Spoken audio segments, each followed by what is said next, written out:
एक समय की बात है, स्वर्ग लोक पर देवराज इंद्र का शासन था।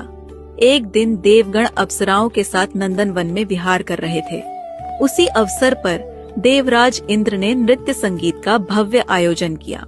उस सभा में गंधर्वों के प्रमुख पुष्पदंत की पुत्री पुष्पवती तथा उनके मुख्य संगीतकार चित्रसेन का पुत्र माल्यवन संगीत व नृत्य प्रस्तुत करने आए थे। नृत्य के दौरान वे दोनों एक दूसरे के सौंदर्य से मोहित हो गए, जिस कारण उनका तालमेल बिगड़ गया और प्रस्तुति भंग हो गई। उनके ध्यान भंग होने का कारण देवराज इंद्र तुरंत समझ गए। यह देखकर वे अत्यंत क्रोधित हो उठे और बोले, मूर्खो, तुमने मेरी आज्ञा का उल्लंघन किया है, इसलिए तुम्हारा धिक्कार है। अब तुम दोनों पति पत्नी के रूप में पिशाच योनि धारण करो और अपने कर्मों का फल भोगो। यह शाप सुनकर दोनों अत्यंत दुखी हो गए। वे हिमालय पर्वत पर भूत पिशाच के रूप में दुख पूर्वक जीवन बिताने लगे। उनकी दिव्य बुद्धि नष्ट हो चुकी थी। उन्हें गंध, स्पर्श आदि का कोई ज्ञान नहीं रहा था। कठोर ठंड में वे इधर उधर भटकते रहते और एक गुफा में बैठकर उनके दांत लगातार ठंड से कपकपाते रहते थे।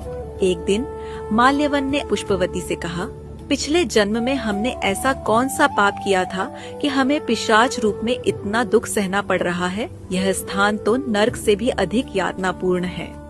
इसी बीच एक दिन भैमी एकादशी आई। असहनीय ठंड और पीड़ा के कारण वे न तो कुछ खा सके और न ही सो पाए और अनजाने में ही उन्होंने एकादशी का व्रत कर लिया। एकादशी व्रत के प्रभाव से अगले दिन प्रातः होते ही उनकी पिशाच योनि नष्ट हो गई और दोनों को उनका पूर्व का सुंदर दिव्य स्वरूप पुनः प्राप्त हो गया। स्वर्ग लोक जाकर उन्होंने देवराज इंद्र को प्रणाम किया। उन्हें उनके पूर्व रूप में देखकर देवराज इंद्र अत्यंत आश्चर्यचकित हुए और पूछा, तुम्हें पिशाच योनि से मुक्ति कैसे मिली? तब माल्यवन ने कहा, हे देवराज, हमने अनजाने में एकादशी व्रत का पालन किया। भगवान विष्णु की कृपा और इस व्रत के प्रभाव से हमें पिशाच शरीर से मुक्ति मिली और हम अपने दिव्य स्वरूप में लौट आए।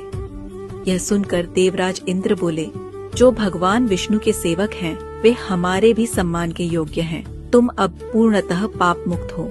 इसी प्रकार जो भी भक्त श्रद्धा और विश्वास के साथ इस एकादशी का पालन करता है, वह समस्त पापों से मुक्त होकर अंततः वैकुंठ धाम की प्राप्ति करता है।